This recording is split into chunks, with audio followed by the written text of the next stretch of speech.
There is a name in the north that is older than most men remember. Not Stark, not Bolton, not Umber. Older in its way than all the great titles that northern lords carry on their lips like oaths. The Karstarks trace their blood to Karlon Stark, a son of Winterfell, who went north thousands of years ago to burn out a rebellion that threatened everything his father had built. He did not come home. He built a castle in the cold, took the land for his own, and bent the ancient sunburst of his banner into a new sigil, half Stark, half something harder.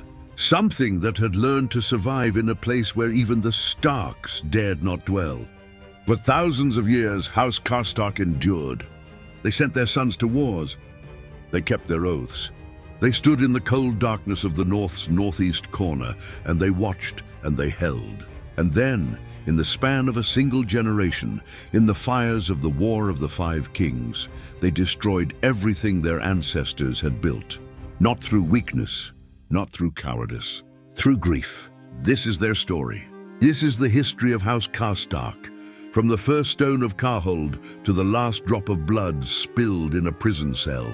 The history of the Karstarks begins, as so many northern histories do, with Winterfell.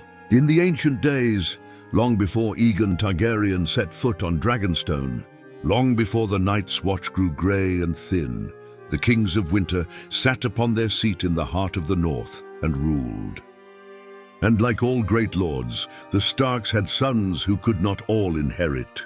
Karlon Stark was one such son, a younger son, not the heir, not the chosen one, but a lord's child given a sword and a purpose. His father sent him north and east, into that bleak and bitter corner of the realm where the last river runs to meet the shivering sea, to put down a rebellion by the lords of that region. Who those lords were, the histories have largely forgotten. What is remembered is that Karlon came and Karlon conquered, and Karlon did not go home. Instead, he raised a great castle of black stone at the edge of the northeastern wilds, a place that would be called Karhold, a name that is simply what it is, Karlon's hold, his fortress, his claim, his dynasty. The Karstarks took the Stark direwolf out of their blood and replaced it with the sunburst, 8-pointed rays radiating outward on a field of white and grey, a star in a sky without mercy. It is a sigil that speaks of cold clarity, of something enduring in darkness. And endure they did. For thousands of years, the Karstarks were lords of the northeast. They were never the greatest house of the north. That mantle belonged always to Winterfell, but they were ancient, they were loyal, and they were kin. That kinship was not merely political.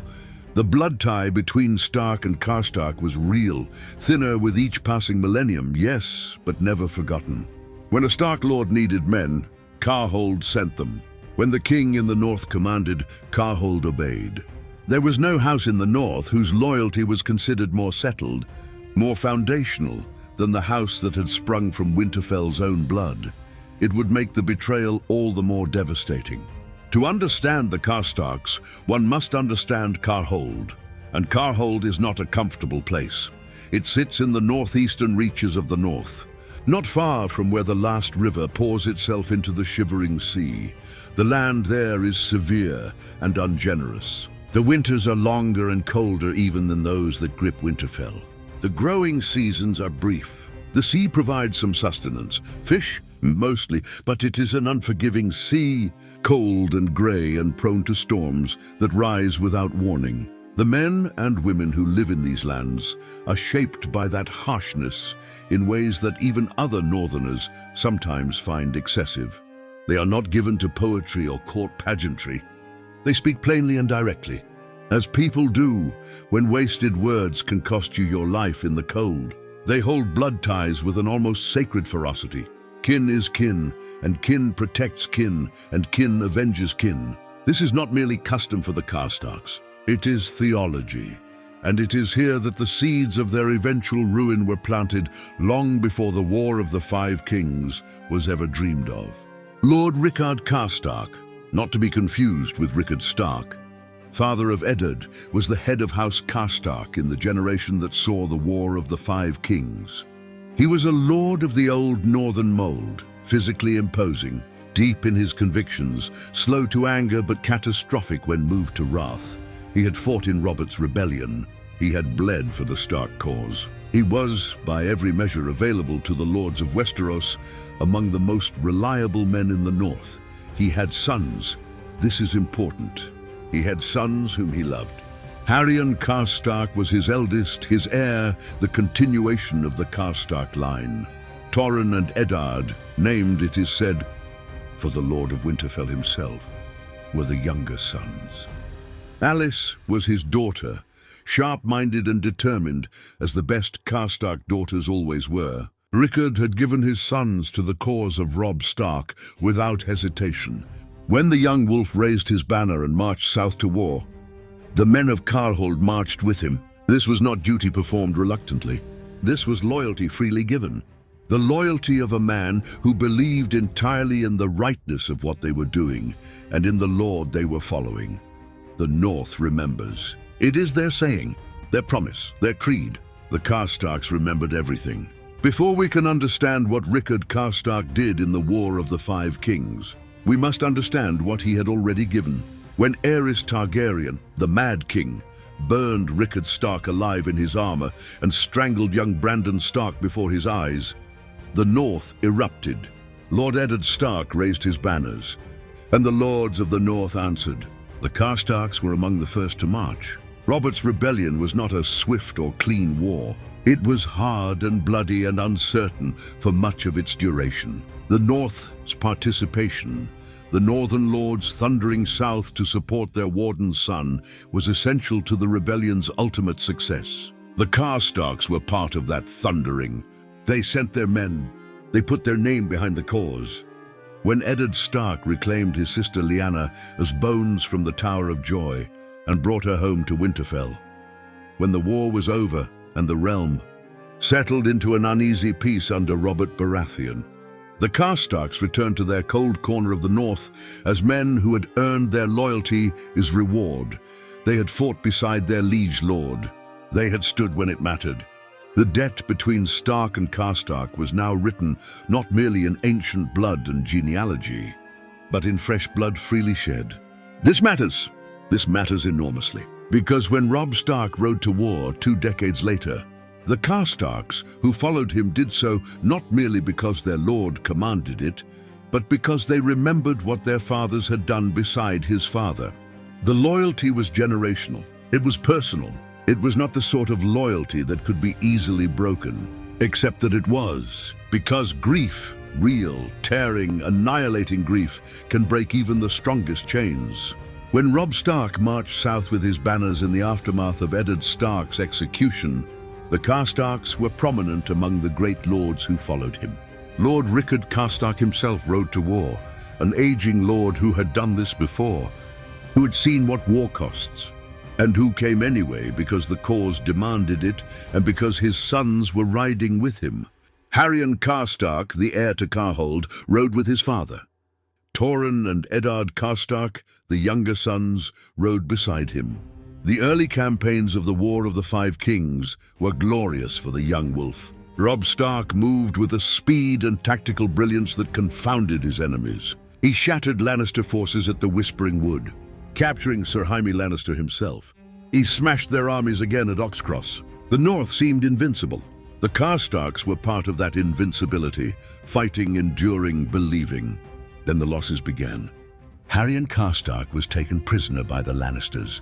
The heir to Karhold captured, not dead but gone. A son removed from his father's reach, held hostage behind enemy lines. Then worse. Torrhen and Eddard Karstark were killed at the Battle of the Fords, fighting to hold the crossing of the Red Fork of the Trident. They died fighting Lannister men under the command of Sir Stafford Lannister's relief army. They died doing exactly what they had come south to do. They died, and they did not come back. 2 sons dead, 1 son captured. This is what the war had taken from Rickard Karstark in exchange for battles won and banners flying. The Maesters and scholars of Westeros write little about grief. They record numbers, armies, dead, prisoners. They do not record what it does to a father to learn that 2 of his children have been killed in a single engagement, that the bodies of his sons lie somewhere south of the neck in ground that is not their home. that they will not be buried beside their ancestors in the northeast corner of the north. But we can imagine it. JRM understood it, and Rickard Karstark understood it, felt it, every hour of every day, from the moment the ravens brought the news. He did not leave the campaign. He did not turn his men around and march home. He stayed because he was a lord, and lords do not break and run when grief breaks them. He stayed, and he rode with Robb Stark, and he commanded his men, and inside him something was burning. Not loyalty, not now, grief. And grief in a man like Rickard Karstark was indistinguishable from wrath. Robb Stark made a decision that would doom his cause. He married Jane Westerling, a highborn Westerling girl he had bedded in a moment of grief after hearing false news of Bran and Rickon's deaths. He married her because his honor demanded it, because his mother had raised him to believe that the debts of the body must be repaid in full. This marriage broke his promise to House Frey. The Freys had sent their daughters north as potential brides in exchange for the crossing of the twins. Now that promise was ash. The consequences of that breach would be catastrophic, but that catastrophe lay still in the future. What it meant for Rickard Karstark in the immediate moment was this. The king he was following had thrown away a critical alliance for a woman, had weakened the very cause for which his sons had died, had made their deaths perhaps meaningless. It was too much. Lord Rickard Karstark in the night made his way to the cells where Lannister prisoners were held. Two young men, Willem Lannister, a cousin of Sir Jaime, and Tion Frey, a hostage of Lannister allegiance.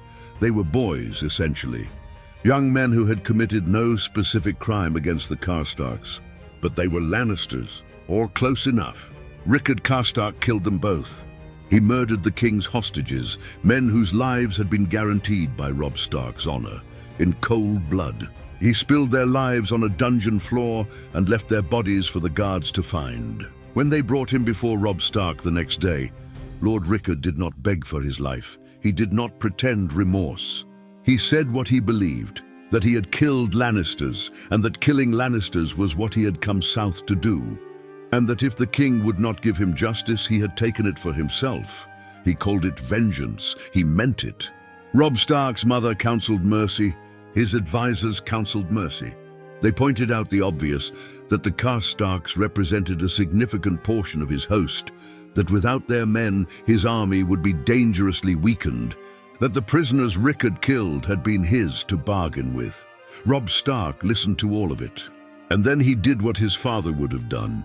He said, as Eddard Stark had taught him, the man who passes the sentence must swing the sword. He said that a king who would ignore murder because the murderer commands too many soldiers is not a king. He said that justice does not bend for convenience. He took his sword and he beheaded Rickard Karstark in the yard. The execution it was also catastrophic. The surviving Karstark soldiers, several thousand men, turned their horses north and marched for home. They left the young wolf's army weakened by perhaps a third at a moment when he could least afford it. They rode back to Karhold to wait behind their walls and watch what happened. What happened was the Red Wedding, and in that terrible hall at the Twins, where Robb Stark died with his grey wind, one wonders if even then, in that final moment, some part of him understood the chain of choices that had brought him there. Rickard Karstark's murder of the hostages. The men lost when the Karstarks departed. The weakened position. The desperate need to regain Frey support. The trap. The Karstarks did not kill Robb Stark, but they made his death possible. After Rickard's death and the departure of the Karstark soldiers, Karhold falls into a complicated twilight. Harrion Karstark remains a prisoner in Lannister hands. Moved from cell to cell, his fate uncertain, a pawn in a game he cannot influence. Alys Karstark, his sister, remains at Karhold. She is the heiress, or might be if Harrion does not return. The Karstarks who stayed in the north fall uneasily under the sway of Roose Bolton, who becomes the Lannister-backed Warden of the North after the Red Wedding. A Karstark cousin named Arnulf positions himself as regent of Karhold, nominally loyal to the Boltons. But Alys, sharp and determined as the best of her blood, flees, rather than accept the marriage Arnulf has arranged for her, a marriage designed to steal her house and her birthright. She rides through winter, through danger, and reaches Stannis Baratheon's camp at the Wall. There she makes a choice that her ancestors would have recognized. She marries Sigorn, the Magnar of Thenn, and forges a new alliance in the fire and ice of the far north. House Karstark, through Alice, may yet survive, if the world they are being born into allows anything to survive. The tragedy of House Karstark is not a story of villains.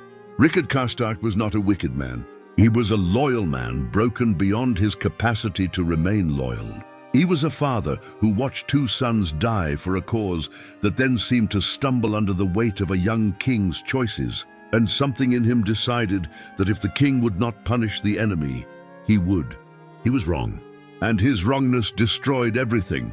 In this, the Karstarks are among GRRM's most poignant creations, not because they were betrayed by others, but because they betrayed themselves. Because their greatest virtue, that ferocious loyalty of blood and kin, became the very instrument of their ruin. They were the stars of the northeastern sky, a cold, clear, enduring. And in the end, they fell like stars always do, brilliantly, terribly, and too fast. If the Karstarks hit you the way they hit me, if you found yourself understanding exactly why Rickard Karstark did what he did, even while knowing it was wrong, then you already know why ASOIAF is unlike anything else ever written. Follow Westeros Explained right now, because we're going deep into the history of every great house of the North. House Umber is next, House Mormont after that. These families deserve the full treatment, and we are going to give it to them. Hit the bell. Drop your take in the comments. Was Robb right to execute Rickard? Was there any other choice? I want to read every single one. The North remembers. So do we.